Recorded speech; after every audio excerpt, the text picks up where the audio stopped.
Hey everybody, good morning. Figure I would shoot a video of what I just bought. It's a Weber Spirit E-310 gas grill, propane. So I bought this, and the reason I bought it is because my previous grill kind of went by the wayside after 7 or 8 years. So I figure I would shoot a video of this Weber and go over some details into the construction and basically what makes a good grill and what makes a bad grill. So it's kind of like a two-part thing where I'll go over the details of the Weber, and then I'll show you my previous grill and kind of show you some of the things to look out for when you're going to buy a grill. So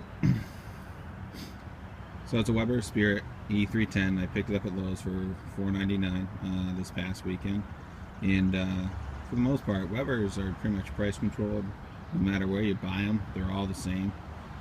So it doesn't matter where you really buy them, they're all the same. The only thing that I noticed is Home Depot's has a version of this, and the front door is a little bit different. It's kind of like a mesh design, and the cooking grate's a little bit different, which I'll show you. But I looked at the one at Home Depot. The front door on it is really flimsy. It's almost like a screen material. It looks good, but I don't think it's very rugged. But anyway, I bought this Weber, and so happy I bought it. I think it's more of a guy thing. I think everybody that starts buying gas grills ultimately wants a Weber, but they can't really justify the cost of it. But let me tell you, you get what you pay for. So I've used this thing probably like 3 or 4 times, and I absolutely love it. So go over some of the details on it. It's got stainless steel shells with some hooks on the side of it. It's a 3-burner grill. And there's also some hooks on the other side. Going down the cabinet is what I really like about this thing. Is the first thing is there's a scale for the propane. It tells you how much gas is in the tank, so you never have any questions on your fuel level. And this tank, well, this cabinet is in the same thing as the Genesis. There's clearance in the base of the cabinet, so it basically allows the tank to move up and down as it's going through the scale, so it doesn't get hung up. And then there's a drip pan, and what's nice about this is, unlike most grills that you see in the market, is this has a removable catch pan, and it's actually washable. So let me see if I can get this thing out here. And I actually just washed it, so that's nice. So you can keep this nice and clean. So, and what's nice about this is it's also a serviceable part. So say if this thing does kind of get worn or anything like that, you can just replace it. It's not integral to the body of the grill or anything like that. So that's replaceable. And then you have a drip can to actually collect all your greases. So I have it lined with aluminum foil, so you just toss that out when you're ready. That is the transformer, or whatever you want to call it, for the igniter system. There's a AA battery that goes into there, and the wire then goes up here.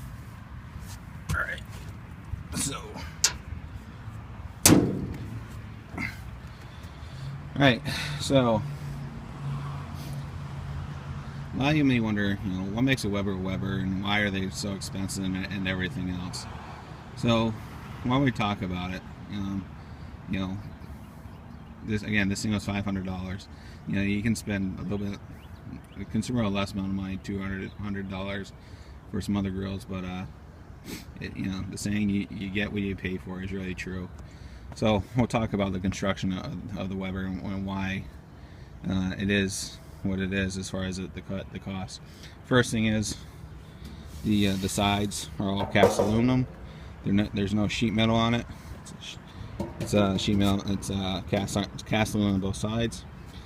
This top is porcelain enameled. It's not paint, so it's just like the finish on your appliances, for your ovens, and for your ranges in the house. This is very easy to keep clean. It's not paint, and so it's not going to blister and peel and rust after a couple seasons. As long as you keep it clean, it should last forever. So when you open up the grill, you know, a couple things to look for as far as the quality of a grill, of any grill, not just Weber, is to look at the firebox, right? So if you look at this firebox, it's all cast aluminum, and it's all one piece all the way around, right? It's all the way around. It's all cast aluminum. It's all a single piece. So what you'll see in some cheaper grills is the firebox. It's either one of two things.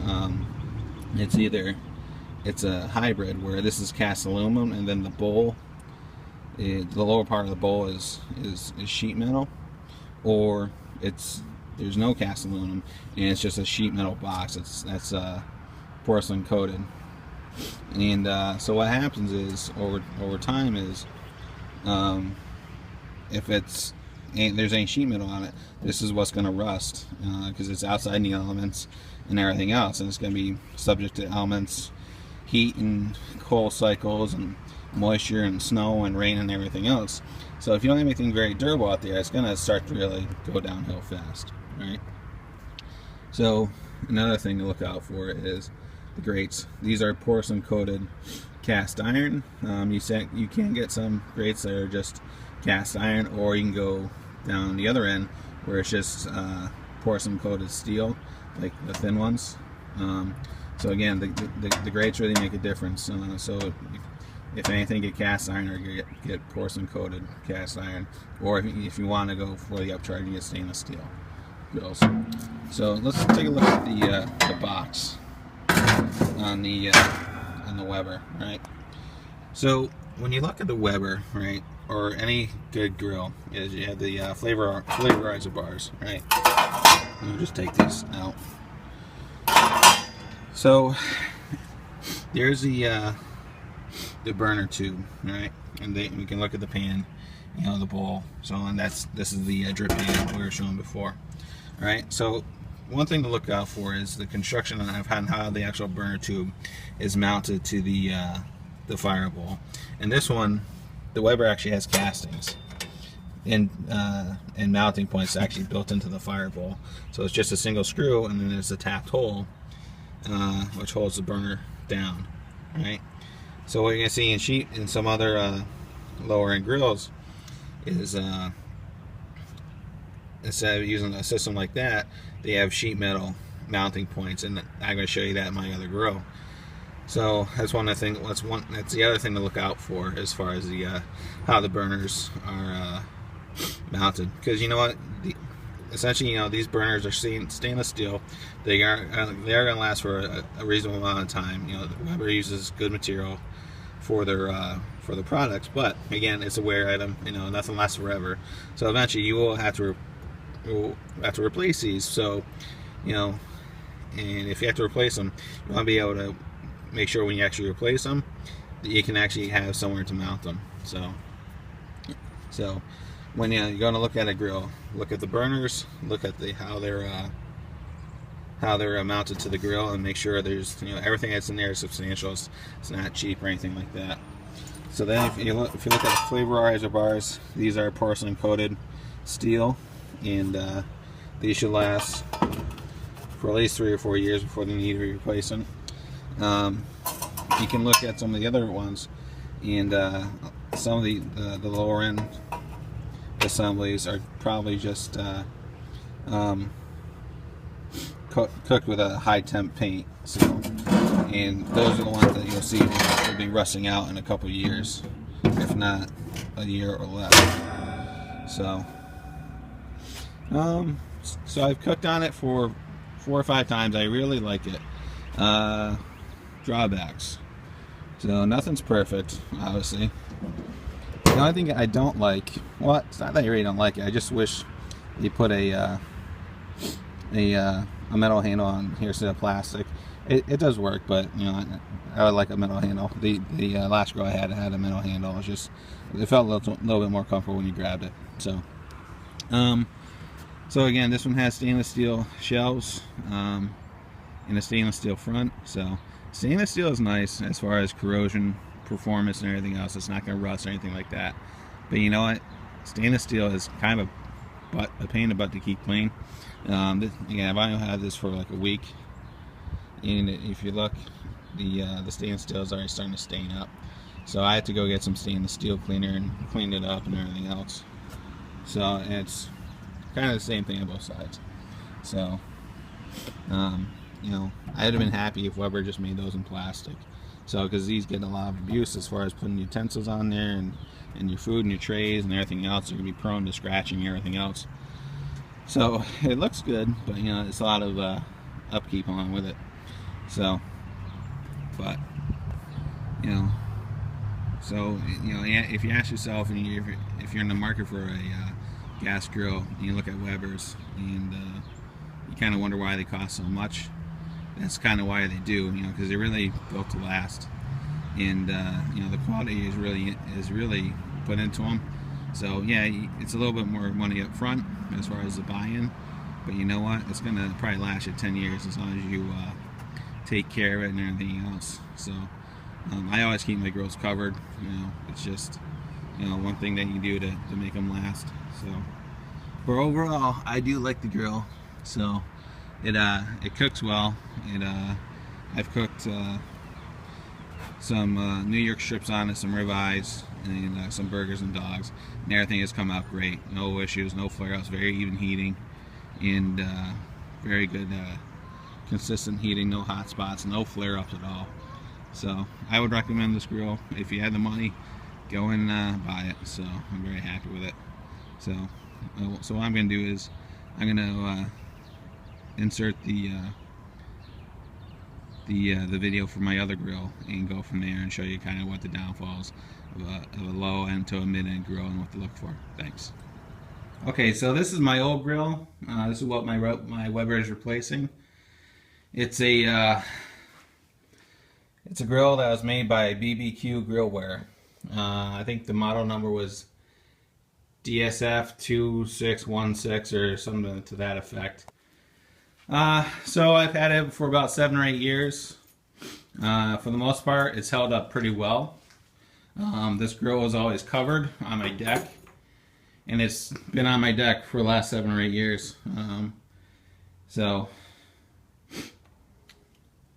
one thing, you know, one of the reasons I'm getting rid of it is if you look down at the legs, all the legs are beginning to rust out. That's actually a plastic base, so they all rust out in the corners. So again, that's one thing to look out for, is to see how the cabinet is constructed. Again, this grill held on pretty well, but the last year it really started to take its toll, because the legs just sit in trapped water in that plastic base. So that's something to look out for. But this grill was bought at Lowe's, again, about 7 or 8 years ago. I think when I bought it, it was probably around $200. And at that time, again, 7 or 8 years ago, it was a decent midline grill. I think at the time, a Weber Genesis was probably around between $4 and $450 at the time. I really don't remember.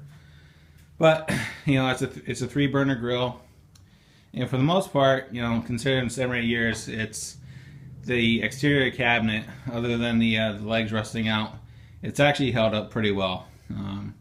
This grill actually fell off my deck in the fall of 2013, and even falling off of a 3-foot drop, I picked it up and kind of like the Humpty Dumpty scenario, put it back together, and it worked out for another 6 months throughout the winter.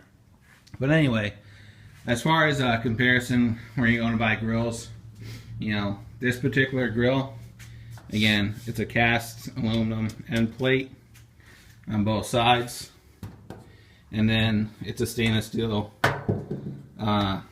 insert with a nice chrome handle, which is this, and this lid is actually pretty heavy. So on the outside, it looks pretty good, but again, going back to the Weber, it's basically the internals which really makes all the difference in the world, because that's really what gets the most abuse. So why don't we open this up and I'll show you what really is the weakness of these lower end to midline grills. So again, as we were talking on the Weber, you know, the firebowl on this one is actually cast aluminum. If you go around, it's all cast aluminum and everything else. But where the firebowl stops, which is right here, you can see the seam. And the lower portion of the grill is just sheet metal. And if you look where the burner tubes are, where they mount, it's a sheet metal supporting strap, whatever you want to call it. So if you look down on the far end of the grill, all that sheet metal has obviously rusted out. And the problem is with this particular design, because it uses a sheet metal lower bottom, because this is integral to the construction of the grill, you really can't replace it without taking the whole grill apart. You know, it's in there with, you know, 8 or 10 different screws, but you know, it'd be a real chore to take it apart. And again, you know, with these lower end grills, you know, they're around for a year or two, and then there's no parts, there's no support after the sale of these things. So just be aware of that. So, and another problem with these grills is when it uses these sheet metal lower pans is, you know, they not only do these components rust out, the bowl rusts out too. So if we go around to the back of this, so what we're going to see is, where are we? That's the lower part of the bowl, and you can see where the burners attached to. That's completely rusted out all the way down. And I repaired it once last year, but essentially it's so far gone, there's really nothing you can do. And you can see where it's attached to the lower part of the fire bowl. So again, and here's the flame tamers, or the vaporizer bars, or the fire shields, whatever you want to call them. And again, these were replaced approximately 2 years ago, just with a generic part. And you know, again, because these grills are so low end, they don't manufacture parts for more than a year. Once that run is done, it's essentially that product line is done, and they're moving on to something else. So the parts are somewhat limited as far as we can get. So, but other than that, you know, this grill has lasted, you know, longer than I thought it would. But again, when you go to Lowe's, Home Depot, Menards, Rockies, Ace Hardware, True Value, you know, stuff like that, when you go looking at a grill for $200 or $300, open it up and take a look at the construction. If you see any type of sheet metal inside the bowl, move on to another grill, because all that stuff is going to rust out within a year or two. If the bowl isn't made out of cast aluminum, if this is all sheet metal, walk away. That you're wasting your money. And the same thing. And the same thing with the hood. This hood is actually double walled. You know, it's not just a single piece of stainless. So that's why this one looks a little, it's held out as long as it has, because it's a double wall. But again, you're gonna see a lot of these midline grills between $200 and $300, where this is just a single piece of stainless or painted black sheet metal, and it's very thin. And what's going to happen is, probably within the first year, because it's not double wall, you know, you're going to bake the paint and off the other end, because with the lower end grills, if it's not stainless, more likely it's painted, and it's not like the Weber where it's enameled, where it's going to take high heat. So again, probably in a year or two that you're starting to start surface defects on the lid, where it's going to start painting, chipping, and everything else. So hopefully this helps as far as when you guys are going to look at grills. I know I probably spent about 2 or 3 weeks looking at grills and reading up on them and looking at the construction and going to Home Depot and Lowe's and all the other, Sears, all their stuff and everything else, and you'll be amazed how much crap is out there for it. And the problem is, what they're selling as crap is not that inexpensive. They're charging $200, $300 for a basic grill, and it's absolute garbage. So, learn your lesson, spend your money wisely, don't waste it, because again, these things are not cheap, and if it's a matter of saving a couple $100 and waiting, do yourself a favor and wait and get something good. And again, look at Weber's, look at Napoleon, Broil Kings, stuff like that. I would stay away from any of the Kenmore grills, even the Elites. I looked at those; those are pretty much garbage. Anything I looked at Charbroil, that was garbage. So thanks for watching and listening to me ramble on and everything else. If anybody has some questions or comments, go ahead, throw them in the comments box, and I'll get back to you as soon as I can. Thanks. Bye.